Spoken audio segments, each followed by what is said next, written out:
Un... Vakardien matemātikā gan bija viegli ieskaitīt. Vai ne, es zināju pilnīgi visas atbildes un arī uzrakstīju viņas. Desmitnieks.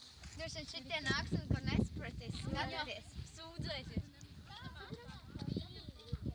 Pirmo reizi matemātikas kandidāts. Wow.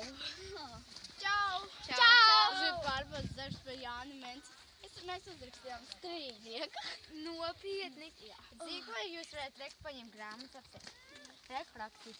Jānis Mentis seniors. Šito es Varēju uzrakstīt, ka viņš ir sarakstījis matemātikas grāmatas 5. klasē. Nu, Beāti, tu esi tik gudra, pasaki, kurā gadā Jānis Mencis ir dzimis? Jānis Mentis ir dzimis 1914. gada 4. maijā. Emīl, tu zini, cik ilgu mūžu viņš nodzīvojis? Viņš nodzīvoja līdz 2011. gada 31. janvārim. 1986. gadā Jānis Mencis vadīja televīzijas raidījumu matemātika 1. klasei. Un ziniet, cik grāmatas viņš ir sarakstījis? Nemazāk par 100. Un vēl viņš ir Latvijas vislabākais matemātiķis. Viņi baigi gudri. Labi, iet!